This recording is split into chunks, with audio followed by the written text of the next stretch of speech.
filosofisnya. Ya, ternyata kaum juris itu maksudnya ini fuqaha, ya, fuqaha ulama itu ternyata juga mereka membuat teori-teori politik, tapi sebagai bagian yang tak terpisahkan dari syariat. Idenya kan begini, kulit kecil nikah, ya, secara keseluruhan dalam Islam. Jadi Islam itu syariat itu mengurus semua seluk-beluk segala aspek kehidupan, termasuk aspek kehidupan ekonomi dan juga politik. Gitu. Jadi mereka menulis teori politik sebagai bagian dari syariat, sebagai bagian dari syariat. Maka biasanya disebut fikih siasat, ya. Nah, di sini menjadi perdebatan ya. Ini kalau begitu politik itu masuk ke syariah dong. Ya. Tapi ada yang mengatakan enggak, itu ke social science. Jadi tergantung ya, teori politiknya yang mana. Kalau fikih siasat ya masuk fikih kan. Tapi kalau teori-teori umum, teori-teori filosofis mungkin tidak masuk syariah.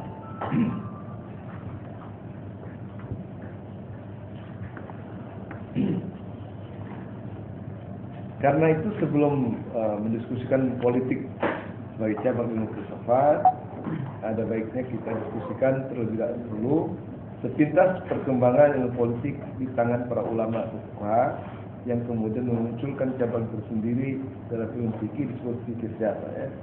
Jadi ini adalah fikih siasat. Islam adalah agama yang mengatur segala aspek kehidupan, dan syariat sebagai inti ajaran Islam juga harus mengatur segala aspek kehidupan termasuk politik.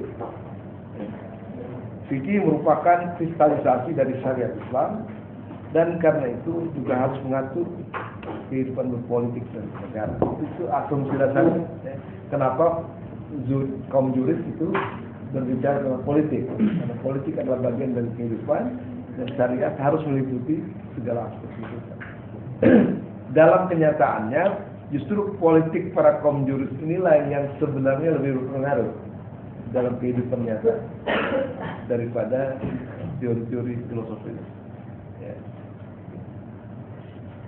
Karena itu dapat dimengerti kalau para ulama, khususnya para fuqaha seperti Al-Mawardi, ya, Al-Ghazali, Ibnu Jama'ah dan sebagainya menulis beberapa karya di bidang ini,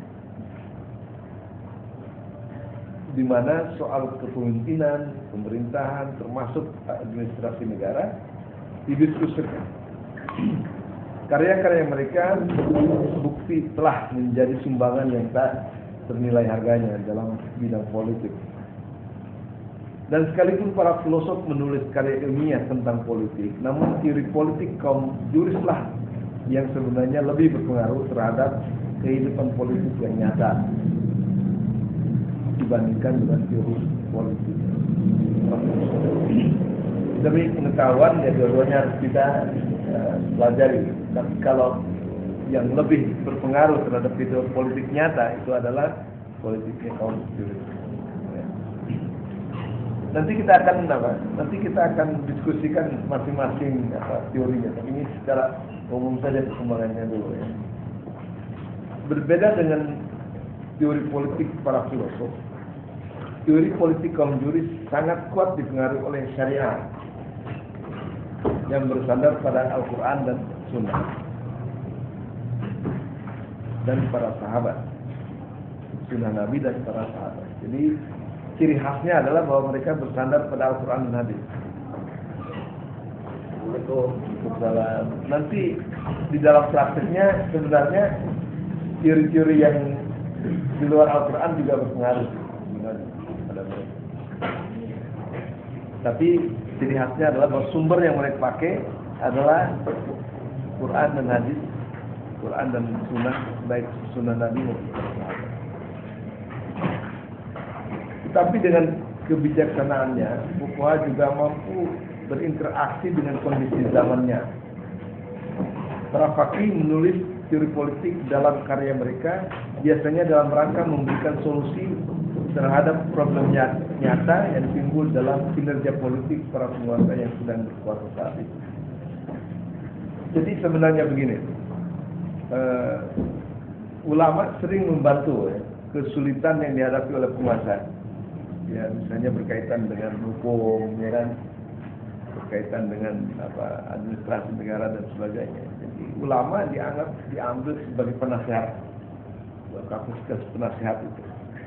Maka banyak ulama yang menulis misalnya buku Nasihatul Muluk, ya, nasihat untuk kerajaan. Jadi sumbangannya besar enggak? Misalnya Al-Ghazali menyumbangkan tulisan, dan itu sebenarnya. Ada Quran dan hadis, tetapi juga mereka menyesuaikan dengan keadaan. Nanti kita lihat kompromi-kompromi yang dilakukan oleh para fuqaha terhadap realitas politik. Dan ini menarik, gitu. Yang menarik. Kalau enggak, nanti antara syariat dengan realitas politik itu akan jauh sekali berbeda dan tidak akan ada kompromi-kompromi ya. Jadi tidak saklek gitu ya. Okay. Oleh karena itu, tulisan mereka sangat diwarnai oleh ruang dan waktu di mana karya-karya tersebut ditulis dan oleh peristiwa politik yang mengiringinya. Sikap kompromi antara tuntutan syariah dan realitas politik yang ada dapat dengan mudah ditemukan dalam karya-karya mereka untuk menghindarkan benturan keras antara penguasa. Nah, jadi penguasa kan ya penguasa, dia bisa berbuat mutlak ya, berbuat sekendaknya.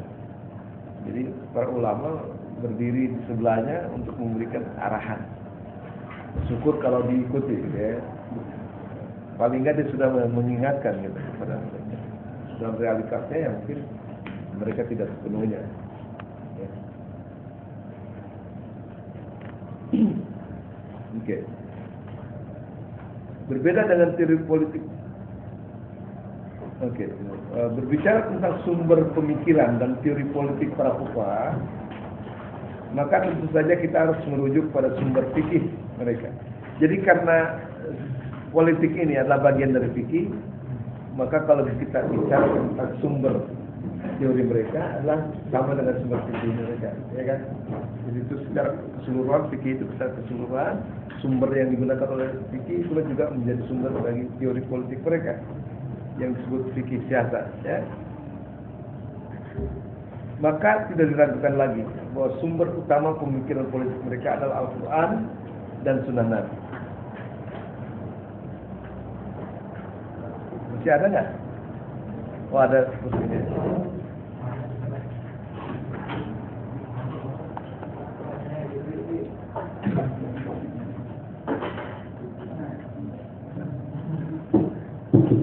Ada yang ambil absennya tuh? Tolong di lantai 2 loker 59. Biar ada ini, nanti kita nggak dihitung. Saya.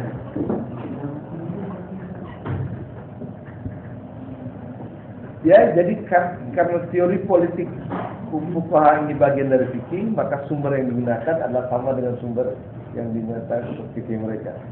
Antara lain tentunya Quran dan Sunnah Nabi, itu sudah pasti. Karena Quran dan Sunnah Nabi ini merupakan sumber bagi semua ilmu pengetahuan Islam. Dari kedua sumber inilah para fakih merumuskan pikiran mereka dengan bantuan qiyas. Tahu ya qiyas ya? Atau analogi dan ijma atau kesepakatan para ulama. Jadi ini seperti belajar fikih tadi. Karena politik ini bagian dari fikih ya, misalnya. Jadi sumber yang dipakai adalah Quran hadis, qiyas dan ijma. Bedanya qiyas apa dengan ijma?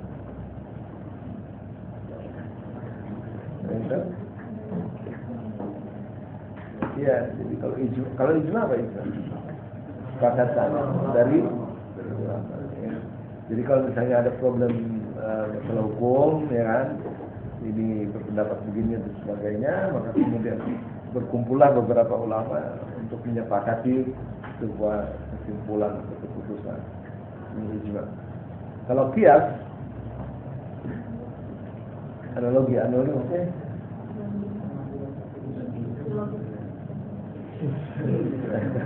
Kalau dalam bahasa filsafat teologi untuk ini bukan ya, analogi. Maksudnya begini, jadi apa yang mungkin menjadi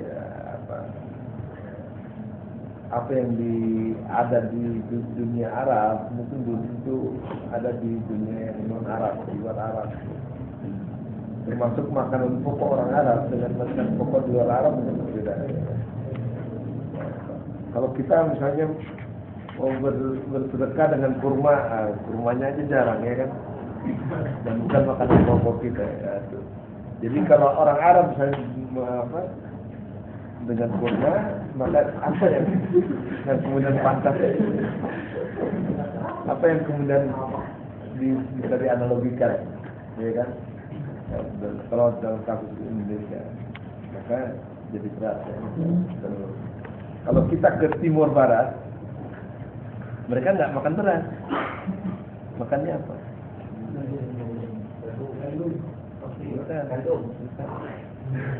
Makannya gula. Jadi makan pokok mereka gula. Tapi mereka sehat ya. Jadi waktu saya ke sana, ternyata makanan pokok mereka itu bukan nasi itu jadi lauknya gitu. Jadi di sana banyak pohon lontar. Dari pohon lontar itu mereka bikin gula, dan itu bisa tahunan. Dan mereka menjadikan itu pokok. Jadi kalau misalnya mereka mau berzakat, mungkin tidak pakai beras, pakai gula gitu. Nah ini adalah analogi. Kalau saya ke Kendari kemarin itu dikasih makan apa? Sagu. Wah, ini cobalah. Sagu bagaimana? Mungkin berzakatnya harus dengan sagu. Nah ini adalah analogi. Jadi apa yang tidak terdapat pada satu wilayah mungkin bisa dianalogikan dengan yang lain.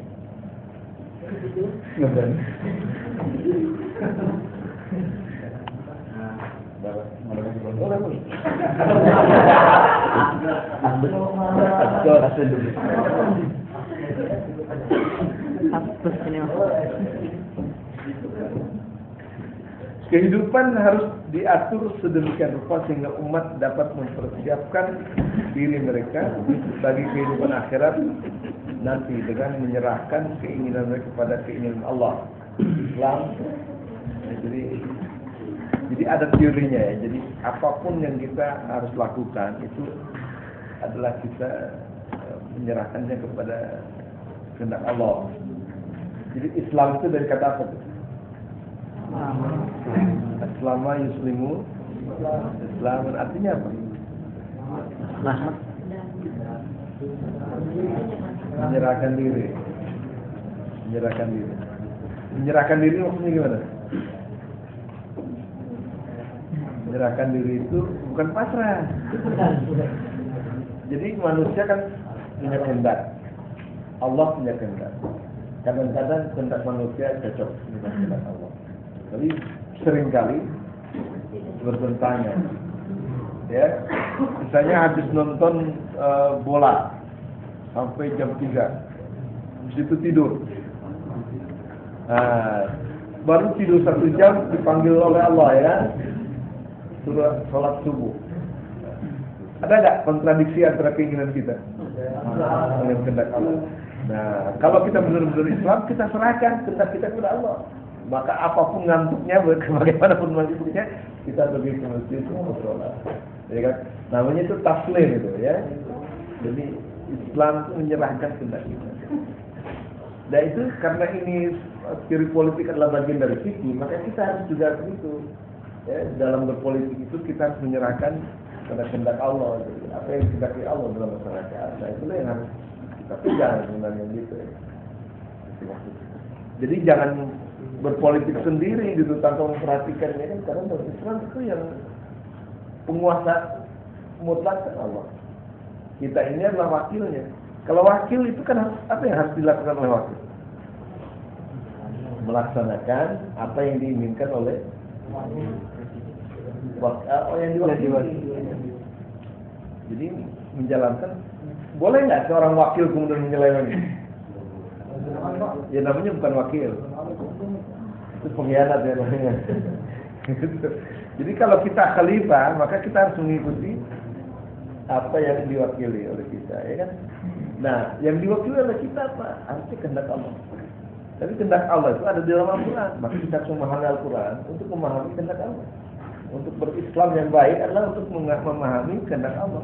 maka serahkanlah kehendak kita kepada kehendak Allah. Tapi dalam praktek kan penguasa lebih menurunkan keinginannya daripada keinginan Allah kan itu. Tapi dasarnya seperti itu sebenarnya, karena politik bagian daripada fikih. Sebagaimana yang telah ditetapkan oleh syariat. Negara yang dikepalai oleh seorang khalifah sebagai Amirul Mukminin yang berfungsi untuk menjamin pelaksanaan ibadah dan memelihara kemurnian ajaran Islam sesuai dengan hukum syariat dari bid'ah dan kekafiran. Jadi khalifah sebagai wakil Allah, maka mereka harus menjalankan fungsi utama mereka, yaitu memastikan bahwa masyarakat melakukan ibadah kepada Allah. Jadi ini katakan negara yang dikepalai oleh seorang khalifah sebagai Amirul Mukminin yang berfungsi untuk menjamin pelaksanaan ibadah dan memelihara kemurnian ajaran Islam sesuai dengan hukum syariah dan bid'ah. Jadi khalifah itu sebenarnya ingin memberikan fasilitas kepada umatnya supaya mereka bisa beribadah dengan baik, memelihara dari segala bid'ah yang bisa merusak agama. Itu tugas utama. Makanya mereka berkewajiban membuat masjid, mendirikan masjid sebagainya supaya bisa beribadah dengan baik. Dijaga akidahnya dari penyimpangan itu tugas dari khalifah. Karena khalifah adalah wakil, jadi wakil tidak boleh dia melanggar apa itu. Nah kita ini katanya khalifah Allah, tapi ingin jadi Allah sendiri. Ya kalau peraturan malah nggak, mau peraturan Allah malah udah nggak. Kita ingin, nah itu sudah berlebihan ya. Padahal diangkat sebagai khalifah Allah juga, luar biasa. Diangkat presiden saja, diangkat wakil presiden, itu banyak ya. Padahal presiden itu menguasai hanya sekian ratus dari permukaan bumi ini. Siapa penguasa keseluruhan bumi ini? Bukan hanya bumi, seluruh planet, seluruh galaksi. Siapa yang dikuasai? Dan kita manusia, makhluk kecil ini diangkat sebagai khalifahnya. Itu harusnya disyukuri betul. Syukuri betul. Tapi manusia nggak bersyukur.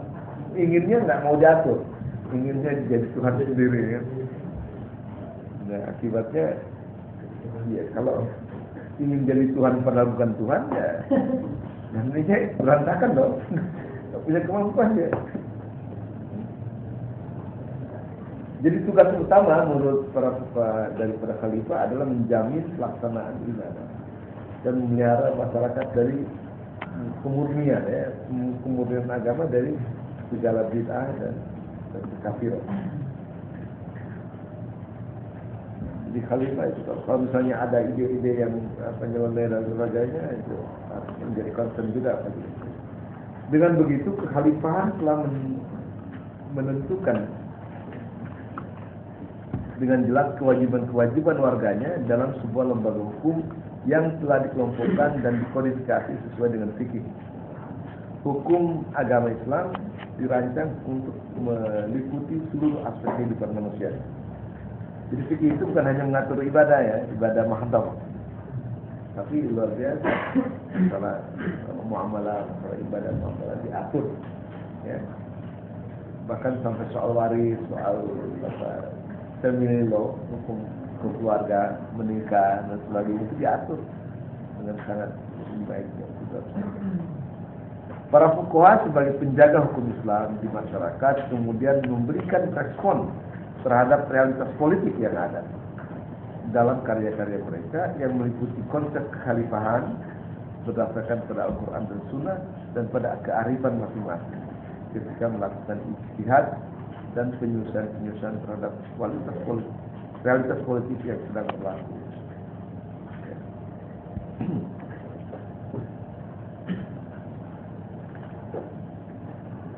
Oke, jadi hukum syariat itu kemudian dikristalkan ke dalam bentuk fikih, ya kan? Sebenarnya dulu waktu zaman Nabi ada fikih nggak? Ada ilmu fikih nggak? Ada. Nah, tetapi begini, ketika kemudian Nabi Nabi Muhammad meninggal, diteruskan oleh setelah Rafidah, kemudian diteruskan oleh Bani Umayyah. Nah, itu terjadi kekhawatiran dari para ulama, karena Bani Umayyah ini sepertinya tidak betul-betul berjalan sesuai dengan sunnah-sunnah yang Islamnya. Jadi mabuk-mabuk dan sebagainya gitu ya. Para ulama kemudian khawatir kalau ini dibiarkan, ya, ganti penguasa tapi fikihnya belum belum establish, fikihnya belum dirumuskan, maka itu bisa jadi terjadi kekacauan. Akibatnya mungkin bisa saja pemerintah melarang yang berkuasa, bahkan melarang ini dan itu. Nah, maka kalau menurut Marshall Hudson dalam bukunya The Venture of Islam, sebenarnya fikih itu muncul dari konsen beberapa ulama yang saleh, pious, yang kemudian mereka ingin mendirikan sebuah pandangan dunia syariah yang lengkap, sehingga masyarakat bisa berpedoman ke situ, tidak peduli siapa penguasanya. Maupun penguasa ganti berapa kali, tapi masyarakat sudah punya pedoman untuk dalam beribadah. Maka muncullah kemudian mazhab-mazhab. Itu setelah 100 tahun perjuangan kaum jurus dan saleh, 100 tahun berjuang untuk mengkristalkan. Maka terjadilah kemudian di Baghdad, yaitu munculnya Abu Hanifah. Itu yang pertama, itu Abu Hanifah ya. Mazhab itu yang pertama adalah Abu Hanifah. Nah, Abu Hanifah ini dia seorang ulama ya yang sangat konsen dengan agama, dan dia ahli hadis. Fuqaha itu mesti ahli hadis. Kalau kita lihat buku kitabnya yang utama, apa itu? Kitab ada yang tahu nggak? Kitab Abu Hanifah namanya Al-Muwatta ya, Al-Muwatta. Jadi Al-Muwatta itu sebenarnya kayak kumpulan hadis saja gitu, kumpulan hadis, tapi ada temanya. Hadis tentang sholat gitu kan, hadis tentang zakat itu sebagai kumpulan hadis saja gitu awalnya. Jadi belum terkonstruksi dengan baik. Nah, dia hidup sejaman dengan siapa ya, penguasa Abbasiyah, Harun ar-Rasyid. Dan dia ingin diangkat, diminta untuk menjadi hakim agung, Qadi al-Qudat. Qadi al-Qudat itu jadi hakim agung, qadinya para qadi ya, gitu. Tapi dia menolak. Alasannya apa? Alasannya adalah bahwa dia tidak yakin bahwa khalifah itu akan tunduk ke dalam hukum syariat. Bahkan dia khawatir kalau dia tinggal di kalangan istana, dia tidak bisa mempertahankan independennya. Sebagai ahli hukum, dia harus independen, kan? Harus mengatakan yang salah, yang benar. Nah, kalau dia sudah hidup di istana, jangan-jangan dia yang terpengaruh oleh apa? Nah, karena banyak ya kejadian ya, kiai jadi politisi, makin lama kehilangan dari kiai. Kekiaiannya hilang, kepolitisannya Jadi memang ada beberapa sikap ulama terhadap umara ini.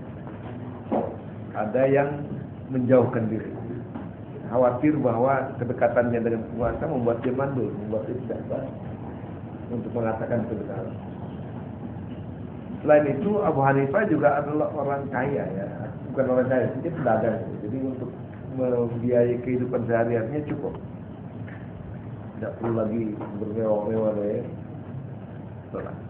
Tapi dia itu punya murid namanya Abu Yusuf Syaibani, Abu Yusuf. Nah, pintar sekali, tapi dia nggak punya usaha.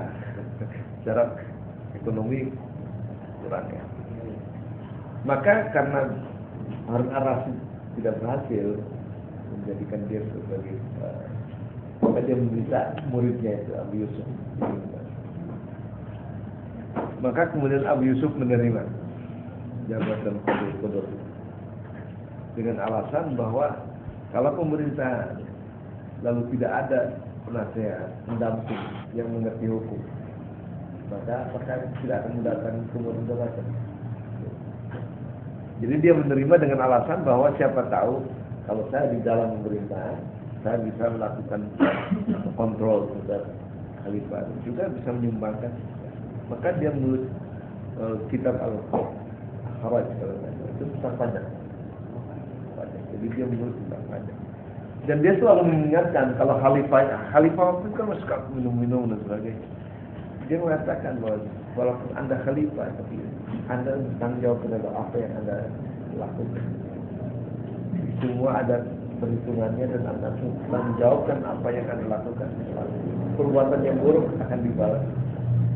Berani dia mengingatkan khalifah. Yang ini mungkin Abu Hanifah tidak berani. Tapi bagus. Jadi dengan kitab itu maka dia mengintegrasikan zakat dengan pajak. Jadi tidak ada di sana bayar pajak dan bayar zakat. Zakat itu satu aja dengan pajak. Nah ini kalau pemerintahnya memang berdasarkan pada syariat, ya kan? Jadi nggak double. Kalau kita double kan pajak tidak bayar, kemudian itu juga zakat tidak bayar. Kalau belum terintegrasi, dipisahkan antara urusan agama dengan urusan politik. Itu sekularisasi sebenarnya kalau kita ini. Kalau sana enggak, jadi ya, zakat itu juga ada, pajak juga masuk ke dalam. Nah, jadi bagaimana sih sebagai ulama terhadap umara? Nah, itu tergantung kita niatnya kita. Abu Hanifah juga buat dibenarkan ya, dia agak jauh kepada penguasa, dibenarkan karena alasannya dia ingin menjaga keindependenannya. Ya. Dan kalau seorang ahli hukum sudah nggak independen, sudah dijejeli dengan uang, gitu, itu bisa lemah itu. Ya. Tapi bagi Abu Yusuf, dan gitu. Ya kalau pemerintah nggak ada yang mengerti hukum di dalamnya, apa nggak lebih kacau lagi? Jadi dia masuk di dalam supaya dia kemudian melakukan syariat. Dua-duanya kuat. Jadi Anda kalau jadi ulama silakan saja. Tapi niatnya kuat ya. Niatnya memang untuk mengabdi kepada Allah. Kalau niatnya melenceng, itulah yang membuat kita nanti tererosi ya. Oke.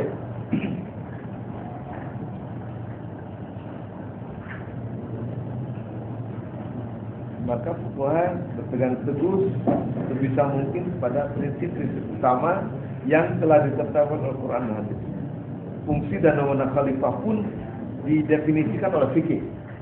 Jadi fuqaha kuat sekali ya pengaruhnya terhadap khalifah. Jadi sampai tugas-tugas khalifah itu didefinisikan oleh fikih. Maka seperti telah disinggung di muka, fungsi utama khalifah adalah untuk menjamin terselenggaranya ibadah-ibadah Islam dan memelihara umat Islam dari penyimpangan-penyimpangan. Di sini kekuasaan negara tidak bisa lepas dari otoritas hukum syariat. Ya.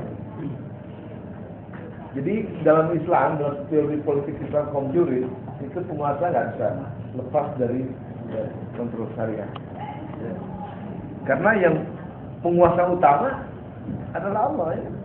Otoritas tertinggi itu adalah Allah, dan kita sebagai wakilnya harus menjalankan dari Allah kan begitu.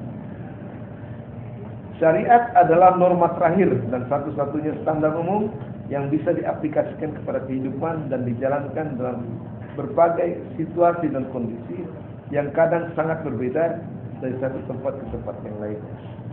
Jadi ada prinsip umum, tapi ada kondisi yang partikular.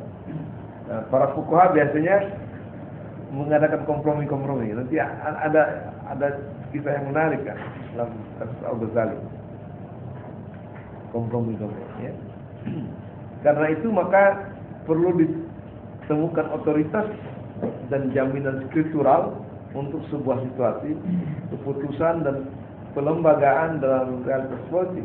Maka tugas para fuqaha adalah untuk mengintegrasikan kehidupan politik, sosial dan ekonomi yang ada dalam hukum keagamaan Islam. Jadi itu berbeda. Jadi masalah ekonomi juga ditangani oleh fuqaha, masalah politik juga, apalagi masalah akhlak dan sebagainya. Jadi fuqaha sangat berperan. Namun para fuqaha itu pun sadar bahwa kehidupan politik di mana mereka hidup tidak selalu seperti yang diharapkan. Bahkan yang sering terjadi adalah kebalikannya. Oleh karena itu, sebagai kaum intelektual yang ingin melakukan kebaikan dan menyumbangkan pikiran terbaik mereka, kadang mereka melakukan kompromi-kompromi antara tuntutan syariah dan realitas politik di pihak yang lain. Misalnya beginilah. Kaum fuqaha menentukan syarat-syarat untuk menjadi penguasa. Antara lain bahwa dia harus yang paling tahu, artinya paling alim. Dia harus tahu hukum dan sebagainya, dia paling tahu. Ya, pertama alim, kedua keadilan, ketiga kifayah. Kifayah itu kecakapan ya, untuk misalnya administrasi negara, ya, untuk mempertahankan negara dari serangan musuh. Itu kan harus dimiliki oleh seorang khalifah. Tapi apa daya misalnya, khalifahnya masih kecil, masih di bawah umur. Karena sistem yang dipakai adalah sistem kerajaan, maka khalifah harus jatuh pada anak yang masih kecil ini, yang masih di bawah umur. Bagaimana itu? Bisa nggak? Sah nggak kekhalifahannya itu? Nah itu kan menjadi PR bagi para fuqaha. Nah itu kadang-kadang kompromi di sini. Maka misalnya ada jalan keluar, kata Al-Ghazali, kalau begitu maka si khalifah ini harus untuk memenuhi kualifikasi keilmuannya, dia harus menggunakan para ulama sebagai penasehatnya, sehingga apa yang perlu diketahui maka dia bisa didapatkan pengetahuan itu dari para ulama itu. Maka ulama menjadi sangat penting kedudukannya sebagai penasehat kan gitu. Kemudian bagaimana misalnya dengan kemampuan dia untuk kemampuan administrasi dan pertahanan negara, bagaimana? Kata Al-Ghazali, kan khalifah ini dia punya banyak gubernur. Jadi sistem kekhalifahan waktu itu adalah gini. Jadi yang paling tinggi kedudukannya khalifah. Tapi karena khalifah ini punya wilayah yang sangat luas sekali, jadi di masing-masing daerah itu ada amir namanya. Amir, jadi ada Amir Samania, ada Tahiriyah, ya kan? Kemudian ada Saljuk dan sebagainya. Ya. Nah, kata Al-Ghazali dalam teori politiknya, dia bilang kita kan punya jenderal-jenderal, kita punya wazir, ya, kita punya orang-orang hebat yang punya kemampuan administratif, ya, dan juga pandai dalam berperan dan sebagainya. Nah, jadi untuk memenuhi kualifikasi si khalifah yang masih muda ini, ya kan, dia bisa menggunakan orang-orang ini, orang-orang yang pandai, orang-orang yang capable dalam administrasi dan defensif, ya kan. Maka asal saja dia mengakui kekhalifahan yang khalifah yang masih muda itu boleh. Jadi untuk memenuhi persyaratan itu dia boleh didelegasikan kepada misalnya orang yang capable. Nah inilah contoh ya kompromi-kompromi yang dilakukan oleh para ulama. Menarik juga di Indonesia begitu, ulama NU itu sangat kompromistis. Nggak tahu karena apa karena takut atau karena apa ya. Tapi modelnya begitu, memang ada kompromi-kompromi. Kalau enggak memang nantinya hukum Islam sama sekali tidak akan dibuat. Ya. Dan mereka ini sangat takut kalau anarki. Ya, kalau misalnya saat ada tidak ada kepemimpinan, dia bilang satu hari anarki itu akan lebih buruk daripada 40 tahun penguasa tirani. Jadi itu ada ungkapan seperti itu. Jadi dijaga betul bahwa jangan sampai umat kehilangan satu saat kepemimpinan, pucuk kepemimpinan. Karena kalau itu terjadi akan terjadi anarki, wah itu sangat. Karena itu maka kemudian cari jalan bagaimana.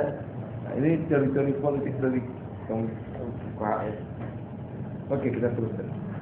Kompromi-kompromi seperti itu bisa kita amati dengan cukup jelas dalam karya-karya para fuqaha dan ulama seperti Al-Mawardi, Al-Ghazali, Ibnu Jama'ah, dan Ibnu Taimiyah.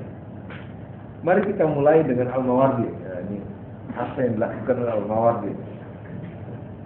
Beliau hidup di zaman ketika kedudukan Khalifah Abbasiyah melemah. Ini dapat abad ke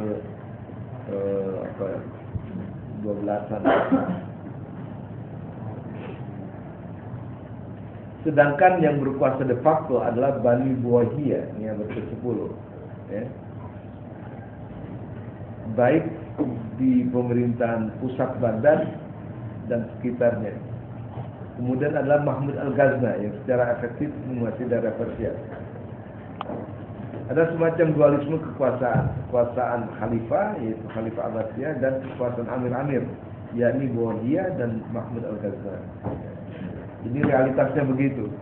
Walaupun yang di Pertuan Agung adalah khalifah, tapi yang berkuasa de facto itu adalah orang seperti Mahmud Al-Ghazna dan menguasai Buwayhiyah. Dan Buwayhiyah ini yang menguasai Baghdad. Dia bersaudara, 3 saudara sebenarnya. Kemudian menguasai Baghdad, jadi Baghdad itu tidak bisa mengalahkan mereka. Tapi kemudian mereka berkuasa di Rai, misalnya di Baghdad dan di tempat yang lain, Isfahan. Jadi walaupun sebagai lambang itu masih Khalifah Abbasiyah, tapi yang berkuasa sebenarnya itu adalah Mahmud Al-Ghazna. Al-Ghazna ini kuasanya sangat kuat. Kemudian Buwayhiyah itu, Buwayhiyah punya orientasi Syiah, tapi yang berkuasa di Abdul Daulah, Mu'izud Daulah, Abdul Daulah itu berkuasa. Dan seperti itu.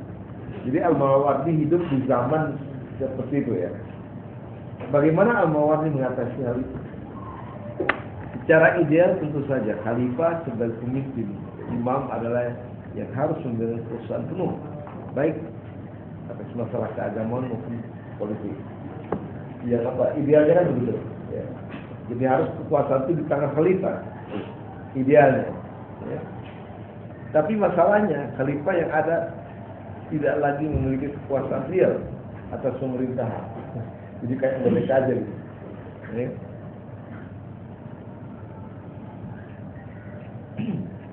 Bani Buwayhiyah dan Sultan Mahmud Al-Ghazna lah yang secara real berkuasa atasnya. Al-Mawardi sebagai ulama harus tetap mempertahankan kedudukan khalifah sebagai pemimpin tertinggi. Walaupun dia tahu dia sudah melemah sebenarnya. Jadi bagaimana Al-Mawardi berusaha supaya memang umat tetap bersatu di bawah bendera khalifah. Ini konsen daripada Al-Mawardi. Maka dikatakan bahwa bukunya Al-Ahkamul Sultaniyah adalah usaha beliau untuk menyatakan otoritas Khalifah Bani Abbas atas amir-amir Buwayhiyah yang sedang berkuasa. Jadi buku itu ini betul ya soalnya. Dan kalau nggak ada buku itu mungkin udah pecah. Dengan buku itu dia paksa Mahmud Al-Ghazna dan Buwayhiyah supaya mengakui kepemimpinan Khalifah itu.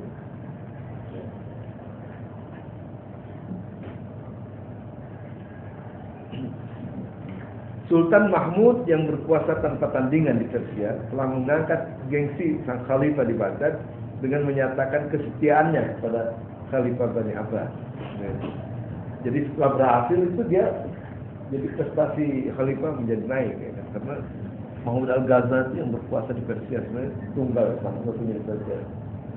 Tapi dengan dia mengaku bersumpah setia kepada khalifah, itu kemudian khalifah naik gengsi.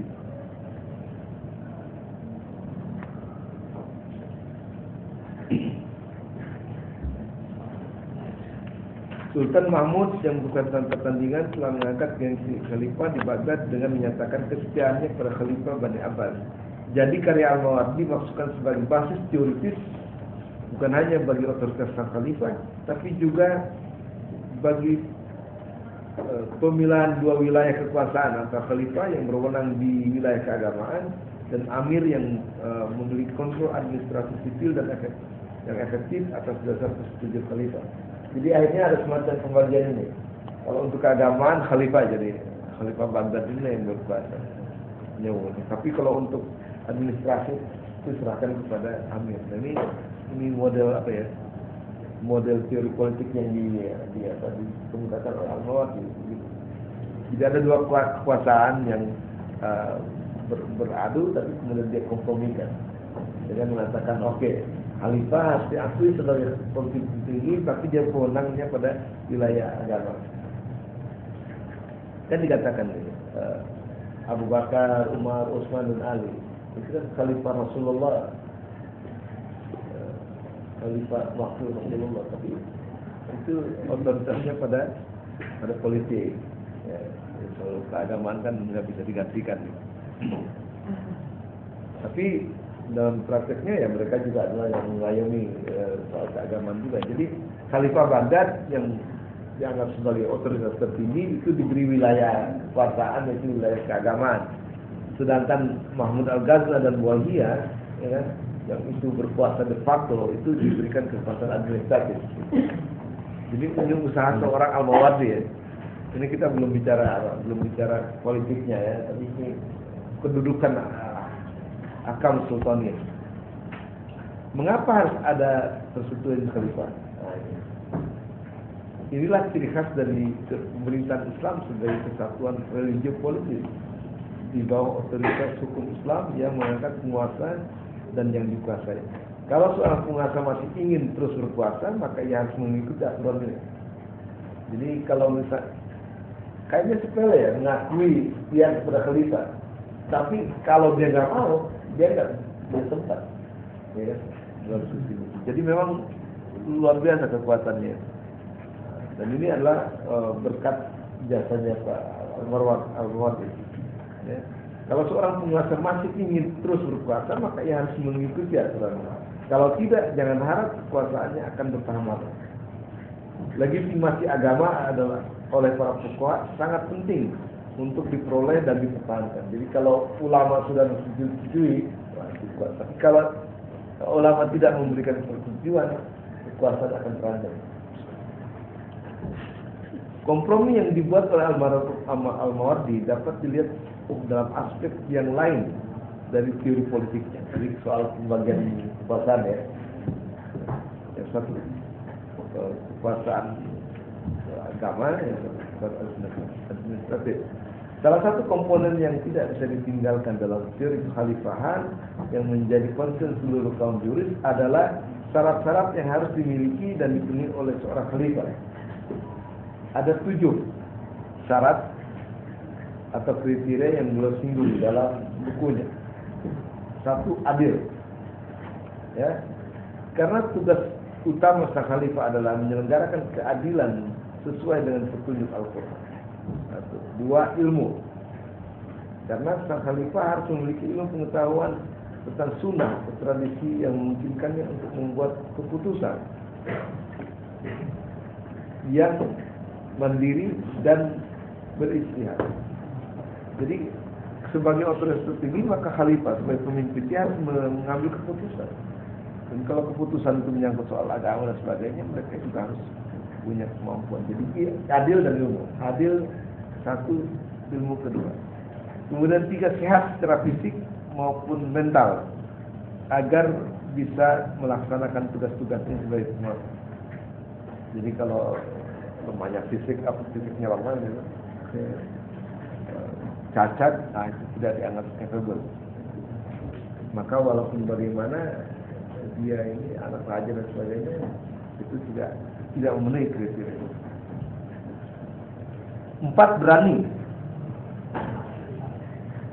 Dan 5, punya tekad yang kuat untuk menjaga wilayah Islam. Harus berani dong, masa pemimpin nggak berani? Begitu ada musuh, dia sendiri yang paling mundur, paling ketakutan. Ya tidak mesti dia ya, tapi dia harus mengatur. Misalnya kalau film Umar